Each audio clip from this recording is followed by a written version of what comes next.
ഇക്കഴിഞ്ഞ ദിവസമാണ് തിരുവനന്തപുരം നഗരസഭയിൽ ഓണാഘോഷം നടന്നത്. ഇത് സന്തോഷിക്ക വേണ്ട നാൾ, എല്ലാവരും ആടണം പാടണം. ഈ ഒരു ഓണാഘോഷം നടത്തിയത് മേയർ കെയർ പദ്ധതിയിലെ ഫണ്ട് വിനിയോഗിച്ചുകൊണ്ടാണ്.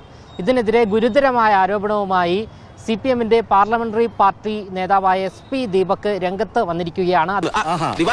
ഞാൻ വൈകിയോ? താൻ ശകുനപ്പുഴ പോലെ മുന്നിൽ നിൽക്കാതെ ഒന്ന് മാറി നിൽക്കണോ? കുറച്ച് ദിവസമായിട്ട് സ്വൈര്യമായിട്ടിരിക്കുകയായിരുന്നു. എന്നിട്ട് അവിടെ റോഡ് കൂടി വരുന്നേ ഉള്ളൂ.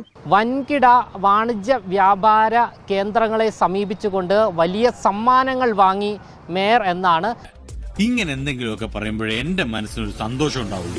ഞാൻ എന്റെ സന്തോഷം നോക്കിയാൽ പോരെ. ഇത് വലിയ രീതിയിലുള്ള അല്ലെങ്കിൽ ഗുരുതരമായ അധികാര ദുർവിനിയോഗമാണ് എന്നാണ് SP ദീപക് പറഞ്ഞു വെക്കുന്നത്. കുറ്റം പറയാൻ തടിയൊന്നും വേണ്ട. പിന്നെ അരിയും പഞ്ചസാരയും ശർക്കരയും നെയ്യും ഒക്കെയാണ് കൊടുത്തത്. അതുള്ളവരെന്നല്ലേ വാങ്ങിക്കാൻ പറ്റുള്ളൂ. കോർപ്പറേഷനിൽ ഇപ്പോൾ നെല്ല് നട്ട് അരി ഉണ്ടാക്കിയിട്ട് ഓണ കിറ്റിന് കൊടുക്കാൻ പറ്റൂലല്ലോ. കേസുകളുമായി എന്റെ അടുത്ത് വന്ന് ഇടിച്ചതിന്റെ മോണ്ടയുടെ ഷേപ്പ് ചെയ്യാൻ മാറ്റും.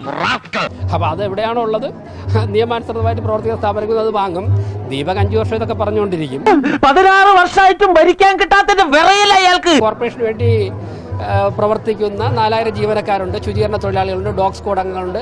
ഞങ്ങൾ ഒരുമിച്ച് ഓണം ആഘോഷിക്കാൻ വേണ്ടി ഞങ്ങളെ കൊണ്ട് കഴിയുന്ന സഹായങ്ങൾ ചെയ്യുന്നു. നീ നിന്റെ തന്തപ്പിശാചിനെ വിളിച്ചോണ്ട് പോകുന്നുണ്ടോ? ഇല്ലെങ്കിൽ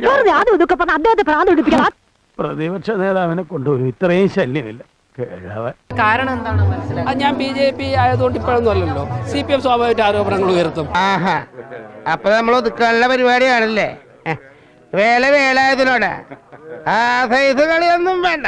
വൻതോതിൽ സമ്മാനങ്ങളും സംഭാവനകളും സ്വീകരിക്കുകയും ലക്ഷങ്ങൾ ശമ്പളം കൈപ്പറ്റാൻ ജീവനക്കാർക്കും പൊതുസേവകരായ കൗൺസിലർമാർക്കും ഉൾപ്പെടെ സമ്മാനങ്ങൾ വിതരണം ചെയ്തു എന്നതാണ്. മര്യാദയ്ക്ക് ഉദ്ഘാടനത്തിന് പിന്മാറിക്കോ, അല്ലെങ്കിൽ താൻ വിവരം അറിയും. നീ എന്നെ ഭീഷണിപ്പെടുത്തും. ഈ പഞ്ചായത്തിന്റെ വികസനത്തിന് വേണ്ടിയല്ലേ ബാഹുലയ? നിങ്ങൾ അങ്ങനെ വികസിപ്പിച്ചുണ്ടാക്കണ്ട.